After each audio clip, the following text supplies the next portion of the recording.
Welcome back, viewers, from our break. We are still here at Live Connect on KTV, a show that happens every Tuesday at 9 p.m.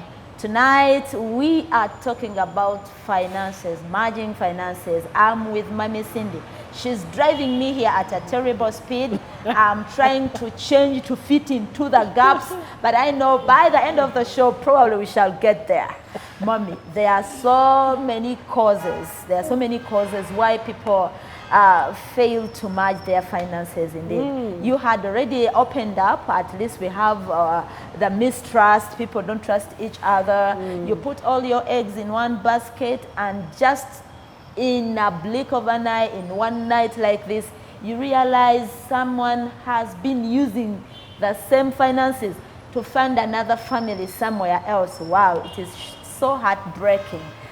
What are some of the causes, as according to your experience, that have caused such in many marriages? Okay, I would think that the society where we are, the society we have grown up from, the people surrounding us, these are the things that we have grown up hearing. You don't go in marriage and then you give all that you have. At least have a secret account. At least have a secret income where your husband doesn't know. I would think this is the root cause, because mothers, aunties have prepared ladies to come and marry with a biased mindset. And on the other hand, a man is also saying, you don't show a woman all the money, so I should have at least my money as a man. Account. If you're getting 500, you tell her you are getting only 300, so that I keep the 200. I would say that is a wrong foundation, and that is what is causing a lot of problems in marriages. I have a question. If you can trust me with your body, remember when you sleep you become so vulnerable. Anything can happen. So if you can trust me that much, that I can prepare your meal January to December, we can share the same bed, the two of us, at night, how can you fail to trust me with your money? But now, the reason why people fail to trust, some of them really at the beginning, they were very transparent. They really want to show. Actually, everyone starts at a transparent level. Not everybody. Not everybody. Some, Okay. Like others come already with a biased mindset. There is no way she can trust you wholeheartedly. There's no way she can trust you 100%. Remember, the mindset that already come when it is biased. But there are those that really come in a marriage with a clear heart, wanting everything to be transparent, thinking that we're on the same page, but not knowing what is in somebody's heart. So others now prove it along the line. We put in money together in the account, you go and withdraw money secretly, and there's no accountability. There is no accountability. You spend money anyhow, then you ask what happened. Some of the women, they even know how to quarrel. From there is no sleep in the house. So the man was like, really? I'm asking you, what happened to the 500 which was in the account? You can't say it, because what you have used it, no one can understand. So that's when someone started to say, I need to be a bit careful. Someone can, you know how you spent it, but just as the example you gave in the first place, you are wondering, why should this person go that far, asking me how I spent? How would I have spent it anyway? It helps. When you marry each other, you should be ready to support one another. This is support, because like I said, always opposite attracts. I was such a spender, he was such a saver. There is no way you can find a saver marrying a saver. It is along the line when a spender becomes a saver. You will find a talkative marrying a quiet person, a very quiet person. And we hear the quiet person say, I just like the way she talks. And him, he's so quiet. They go for a date, he's just looking at her. You become a movie, he watches you. And he's so attracted with that. Why? Opposite attracts opposite. That's how it is. And that's how God designed it. It's so amazing. A talker goes for a silent person. I'm telling you. Then along the line, a silent person becomes also a talker, because they have married, now they are working together. So in finances, in most cases, a spender marries a saver. It's so hard for a saver to adjust And when they adjust, they become best savers. I'm a living example. Okay. I'm a living testimony. Okay. I was such a spender, but today I'm totally different because of the person I married. So these root causes of all these things, some of these things, we saw them in a relationship and we ignored. I call them indicators. There are certain things in relationship you should not ignore. For example, if a man can raise a hand and slap you in a relationship, really, why do you have to marry such a person? Just know if he takes you home, he will kill you. You take in marriage is going to kill you. You're going to become a punching bag. Because you saw it in a relationship and you ignored. If a woman cannot care for you in a relationship, you are sick, she's asking, send me money for rent. Okay. That means she's a very selfish person. And it's a person you are taking for marriage. So some of these things, we have seen them in the courtship, but we have paid deaf ear. Why? I'm in love.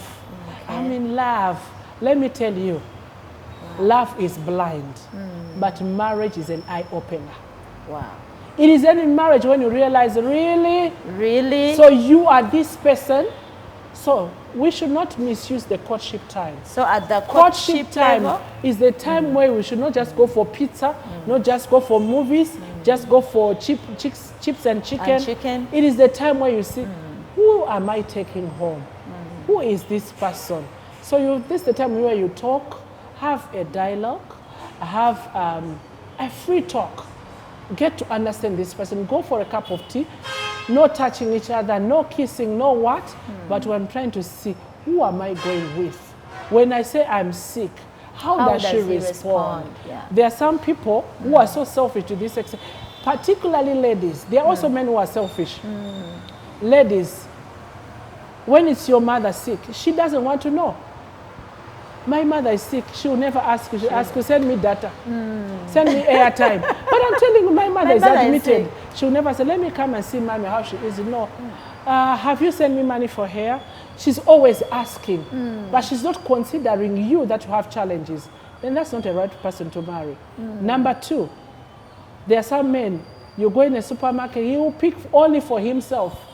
He doesn't mind his about juice, his biscuit, and you squander everything in front of you. And he said, I was waiting for you to say, really, can't you think about me?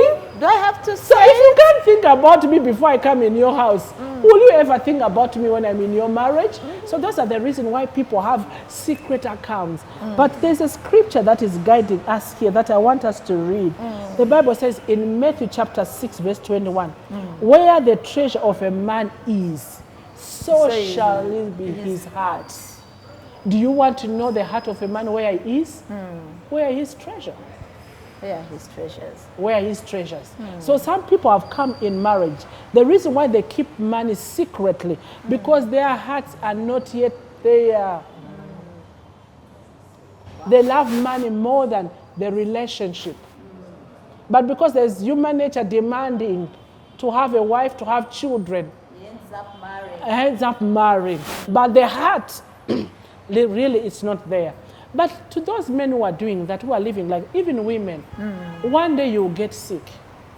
The first person to be at your bed is your wife, spouse. Is your children. But they don't know any of your accounts. You have so much money. Now you are struggling, you are battling with life, but you have put money secretly.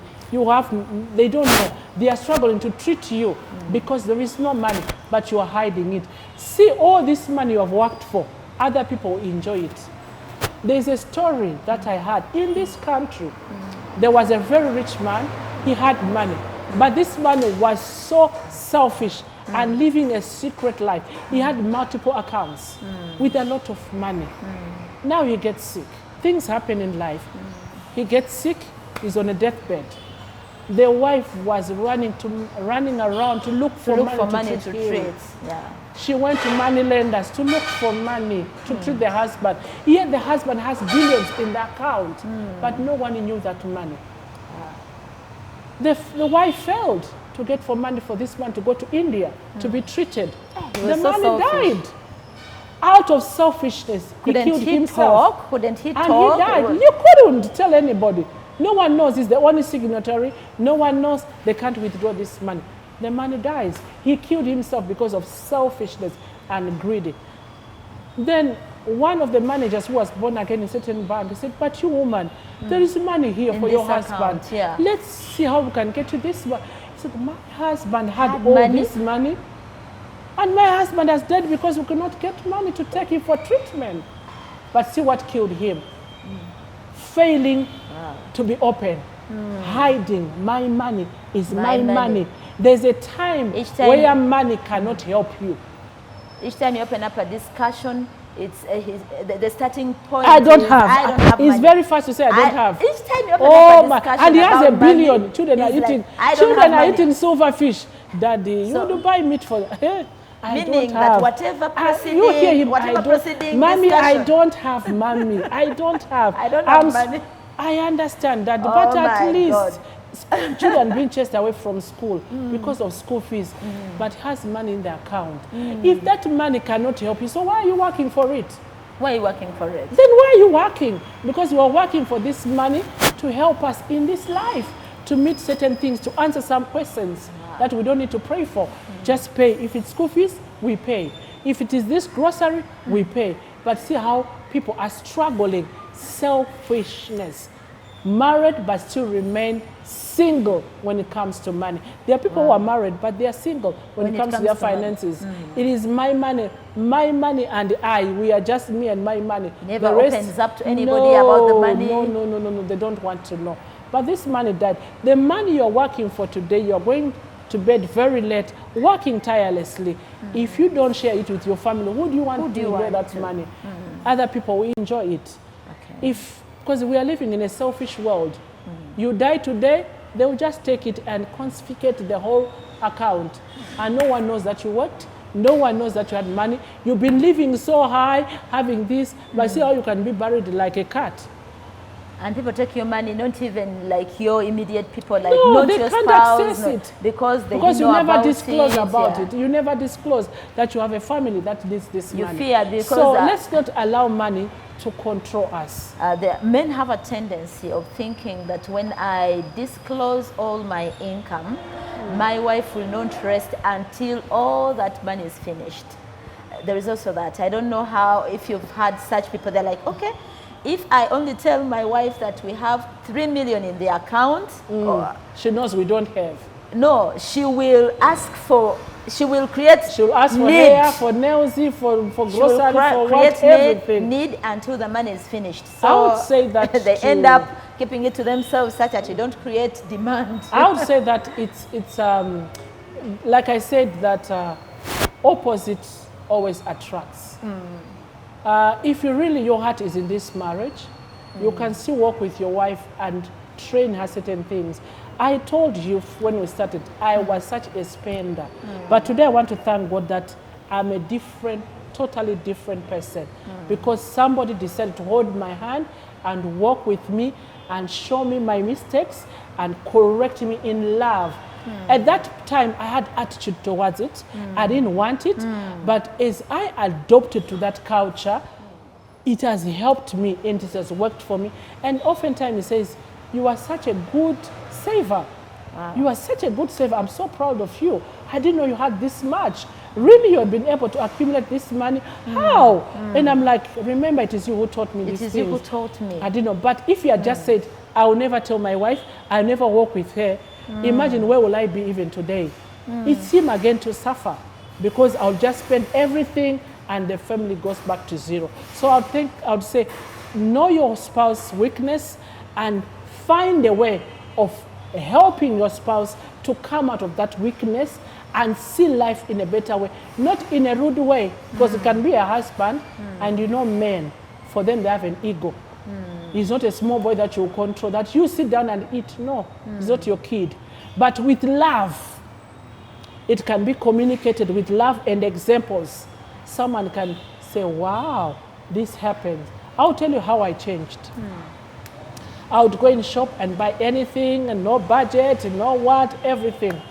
Then my husband realized, hey, my wife is such a spender. So one time, by the grace of God, we got some money and I got to know about it. It's like, we have this amount of money. I'm planning for us to have something. The spending in me It started, started boiling. speaking. I want this, I want this. I was like, really, you want this? But there's a time you need to understand you don't have to have everything at once. I could so get furious and all that. Then my husband would say, we're having this, you'll share with you a business idea, brilliant business idea. But I was like, I feel like it's very unfair. So one time he asked me, do you have this amount of money? I was like, I do have that money. He said, can you please give it to me? I want to use it. I'll return in 2 days. I gave him that money. It was some good man of mine. I gave it to him. And then I asked him, how about that money? I said, I invested it, but I'm going to give it to you. I invested it. I got so annoyed. I was like, how can you do such a thing? Because something new was telling me to spend. So a week passed. I didn't spend on that thing. 3 weeks, 1 month, I even forgot of what I wanted to buy. But at that time, I was burning to buy. Something was speaking. Money speaks. Money has a voice. It's what people don't know. When it's in the pocket, it is telling you, spend me, spend me. Have you not seen people who go to the supermarket, he's buying bread, but remains with coins in their hand, say, just give me sweets. Just give me sweets. I don't need to remain with the money. Get rid of the money. Just get rid of it. To get rid of the money. with no plan. I like it when it comes to at our place of work, when people have just gotten their salaries. People can spend their money. Chicken, sodas. Because it is speaking. Money is speaking. So my husband foreseeing this, that the problem of my wife, it's not because she really did this thing, but money is speaking to her. He's telling her, go and spend me. So what he did a trick and said, you know what? I have something that I want to do. Please give me that money. So I gave, knowing that I'm borrowing him, I'm lending him my money. And you're expecting it in 2 days. I gave him in 2 days because there's a need. There's a want. I want to spend it. So I gave him. When he kept on giving me excuses, I'm like, I'll never give you my money. How can I? I told you I'll never give you my money again. He never told me what you want to do is wrong. He said, you are very right. I'm going to give it to you. Just be patient with me, my wife. I'm giving it to you. So I waited. I even forgot what I wanted. And I moved on. Then one day after some, they said, I've wired your money back in the account. I said, thank you, but what I wanted to do I don't even remember. No, I said already, let me leave it. Then he said, come. He took me out, we sat, we ordered food, we're eating. Then he said, do you know why I asked for your money? No. I said, because you told me you wanted to do something. I said, no. I was saving the money. I was like, save me from what? He said, truth be told, that was a want. It was not a need. How come you have been able to pass all these months without that thing? Have you died? Have you lost anything? It opened my eyes. I'm like, really, but for sure. So I learned in a hard way. I realized it was just an attitude. I was switching from single life to marriage, to us. And I understood that whatever I do, I must be accountable. It's not only about carrying his name, his last name, but everything that I do, I must be accountable. I give accountability to my spouse, including my finances. So you see, it was just a small strategy, not in a rude way, in a very nice and polite way, but it changed the entire me. Because I looked at it and like, what? Really? So this is how life is. Imagine if I'd spent that money, will I have it today? He asked me, if you had spent it, would this money be in your account today? Of course not. I said, definitely no. He said, now, don't you have that money now in your account? I'm like, yes, I have it in my account. He said, I saved you. I saved you. And there was no need for you to spend that money. So I want to thank God that if we have such people who can see and use wisdom, even yourself, you can do that. You didn't marry a wrong person. Always opposite attracts. But it is how you're going to handle that issue for your spouse to come on board and understand things and see things the way you see them. Very important. But sometimes we are quick to say, no, I will never work with her. What, she's such a spender. What, forgetting. It is what attracted you. I just like how she does her shopping. So why do you like her? I just like the way she moves. But that's not how you do things.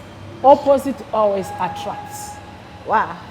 Thank you so much, Mami Cindy. It is a very interesting topic. Money, money, money. From mine to ours, there is so much to learn about money. There are so many things. I'm learning new terminologies here. I'm learning budgeting. I'm learning like moving from a big spender to a saver and much more. Dear viewers, drop us your opinion, drop us your view on our social media handles. We are on Facebook. We are streaming live on Facebook. You can also drop us your opinion on Twitter, YouTube, and Facebook. Thank you so much. Mami, we are still talking about money. Yes, please. We just have a little time left. I don't know. We may have to borrow in many more, some minutes from somewhere. Okay. Because money is interesting. I would love to know what you've told me about your first experience, whereby you wanted to buy groceries in the house. For you know them in your head. Definitely. No, not in the head. I see, I buy. You see. Now someone... I see bread, we need bread in the house. I see toothpaste, I need... You know? Yeah. Now someone comes up with a new strategy. He's I'm telling you. Excuse me, I didn't get your budget. What was your first experience? What was in your first budget? And how did you create your budget in the first place? What did you put on your budget? What did you leave out? What was the total of your budget? Now I'm looking at so many things in there. I'm sure in our last minutes before we conclude today. Yes. I'm sure if our children are watching, they just know the man I'm talking about. Budget is like budget. But I want to thank God that it has really helped me. Okay. I think these are some of the principles that we can use. Number one is develop a budget of what you need, because it's going to help you when you go in a shop or anything that you want to do. Because you plan for your finances. You plan for it. So if you have a budget, you will know that this month I'm going to spend this on electricity, I'm going to spend this on water, I'm going to spend this on the grocery. How much do we need in the grocery? And what do we need in the house? The diapers, the what. So it helps you to plan accordingly. And it's going to take me to the next principle I'm going to talk about in the managing finances. So budget is something that people don't like, but it is something very, very important. When you start doing it, I'm telling you, I had attitude like I explained, but I'm telling you, I don't do anything now out of budget. Okay. Because it helps me to live, this is the second principle, in my means. If I budgeted for 50,000, I don't go and I end up spending 80,000 because I never budgeted for it. That is the discipline. That's the discipline, and it's very important. So you go in the house, what is it that we need in the house? This and this and this and this. How much does it cost? You come up with it. And it's also, it helps you to have accountability. So as you are planning the whole month as a family, that means we use 100,000 as our family. 50,000 has gone to this, 10,000 has gone to this, 10. So it helps you to plan. So if I'm getting 500,000 and the whole budget of the family, I use 100,000, that means I'll remain with 400,000. In the 400,000, I need to have some for saving. I need to have some to give to God as my tithe offering and what.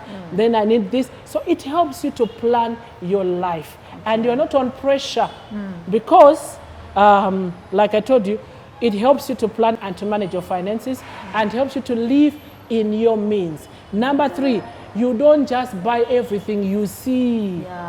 Because now it's not in your budget. It does not fall in your budget.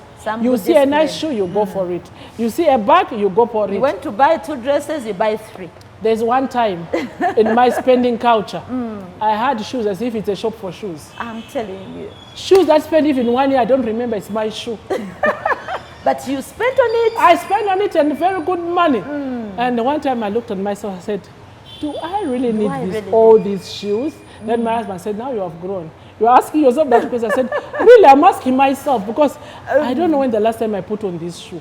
He said, now, why did you buy it? And you're buying more. But why did you buy it? But that time when you are buying it, it's a want. Want is speaking. Buy. You need this shoe. So budget helps you to live in your means. And I would say to every couple out there, live in your means. Don't live in the means which is not yours. You don't know where people are getting their money. People have a lot of money, but you don't know where they're getting it from. Others, they have killed their blood in their hands.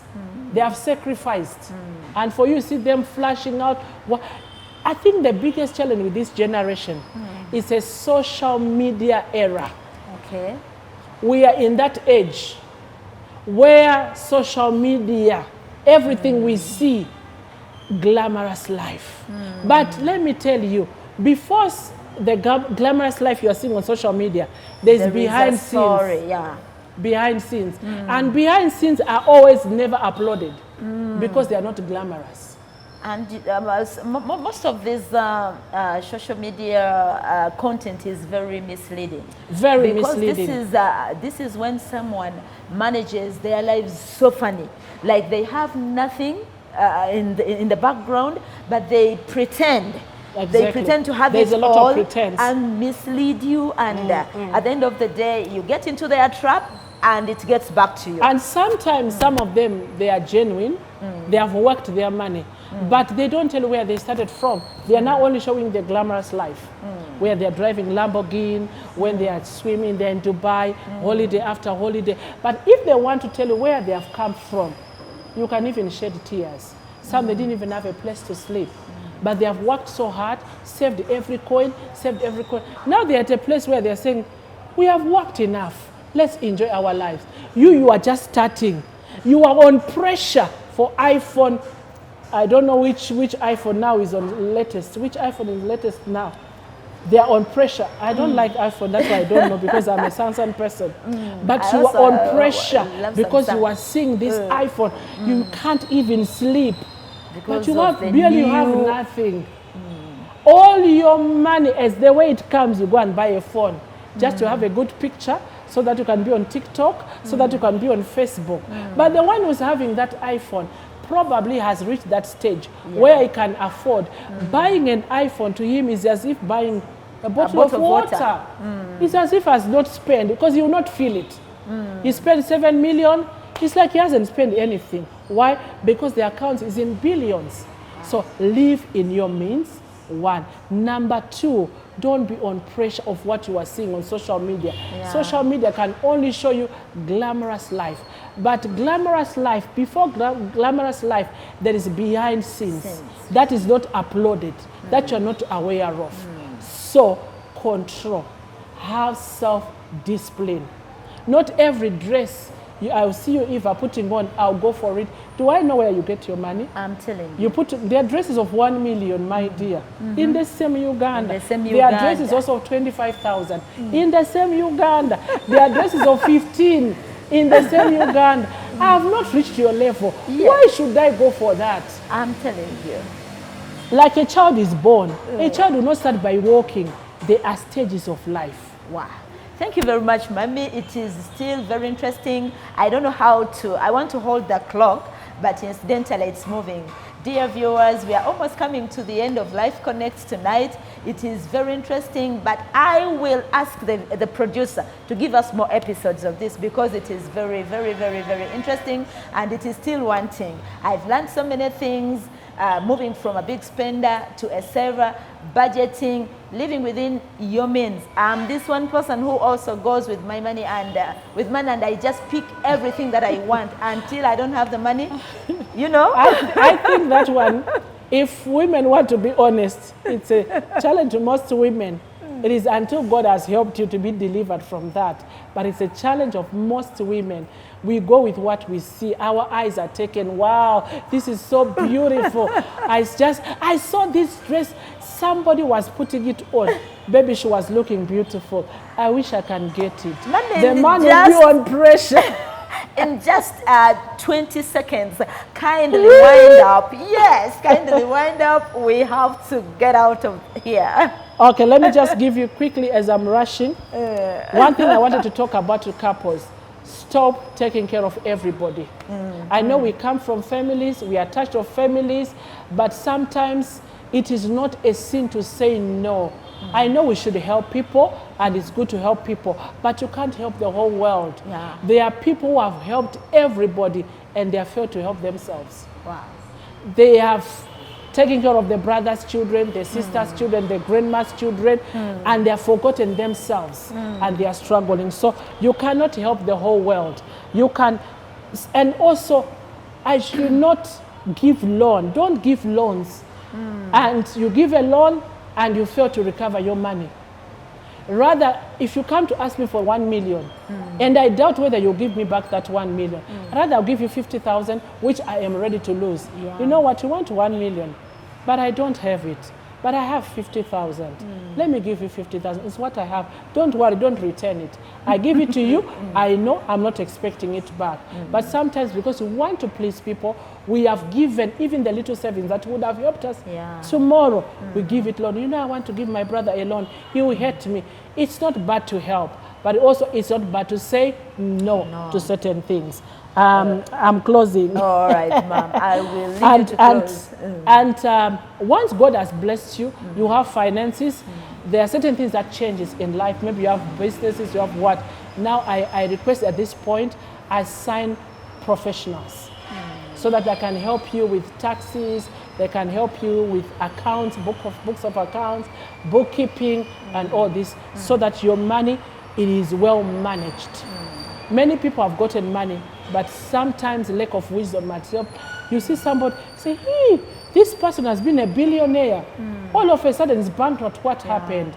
Failing to manage finances. So if God has blessed you and you are not so equipped, not so informed in that area, it's not a bad thing to have people, professionals around you that can help you to manage your finances.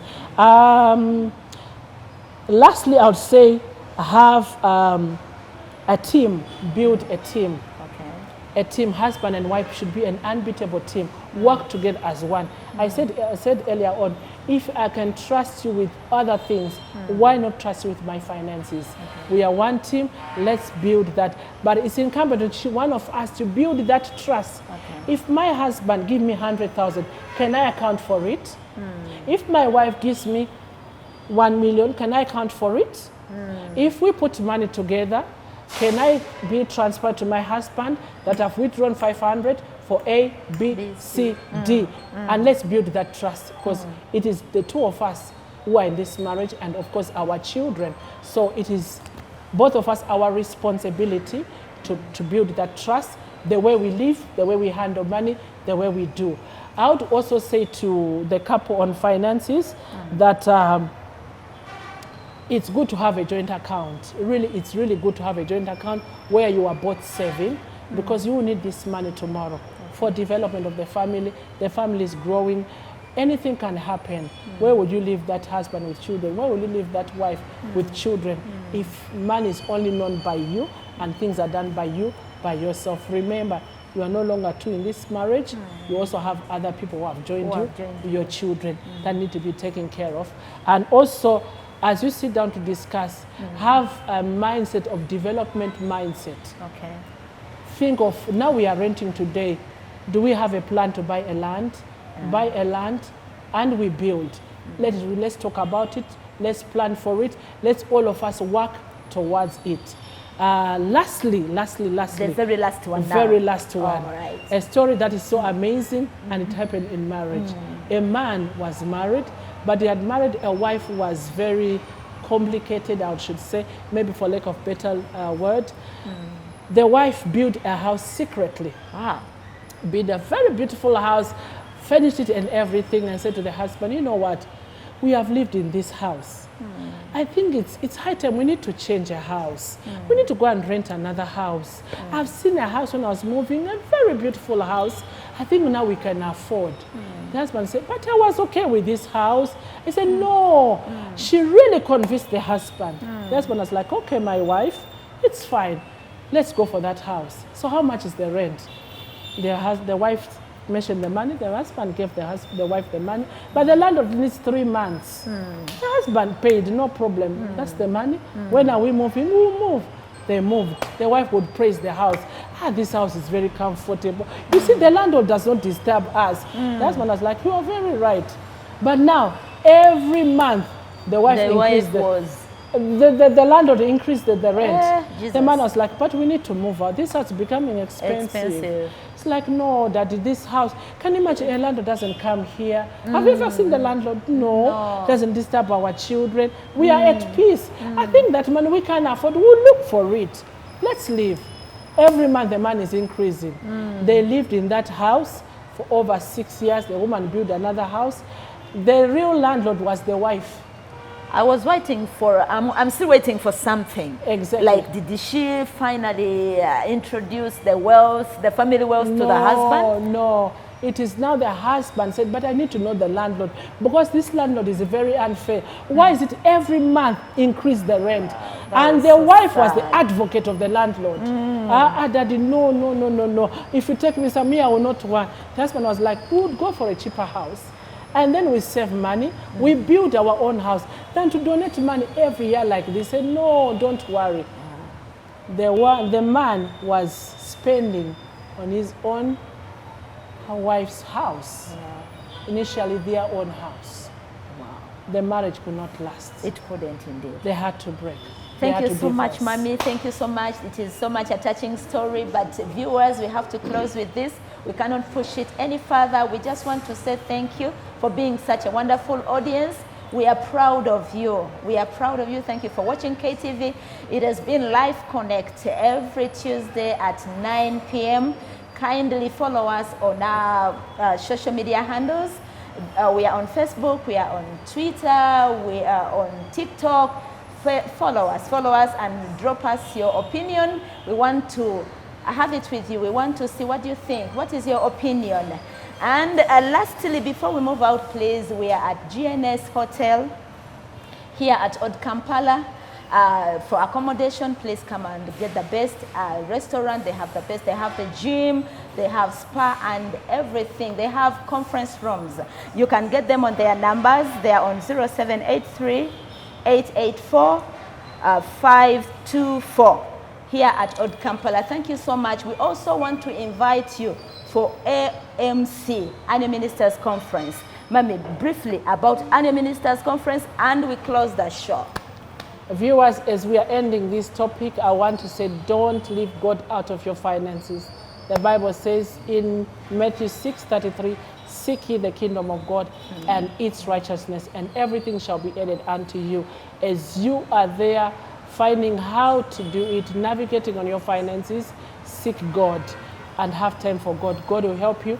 He promised to bless the works of our hands, and He is the Lord that gives us power to make wealth. He is the Lord that gives us the grace to make wealth. I want to take this opportunity to invite you all to a powerful annual ministers conference. It's going to be an unforgettable experience in the presence of the Holy Spirit. It's going to be 8 days swimming in the presence of the Lord from 21st to 28th July 2024 at Christianity Focus Center, Mengotseng, LC1 Kiganda Zone, with our man of God, Bishop Dr. D.L. Kiganda Salongo, together with me, Nalongo, and the powerful team of the speakers. We have Apostle Sherry Price and Bishop Michael Price, all the way from the U.S., Bishop Levis Linza from South Africa, Bishop Samim Sepa, South Africa as well, and as well Bishop Michael Chaze from Uganda, and we have Apostle Dr. Oga Trinity from Nigeria, and we have our very own Prophet Ebenezer Akonai, all the way from Accra, Ghana. These men and women of God are ready to come and impact your life. And this time around, we are going to talk about finances. It is the Lord that gives you power to make wealth. So come and hear the nuggets, come and receive the anointing, the wisdom that these men carry that will help you as you are preparing yourself for this life. I love you. God bless you. I love you one by one. I remain Pastor Cindy Kiganda. God bless you. Thank you so much with your host, Eva Sewali. Live Connect. Catch up next time.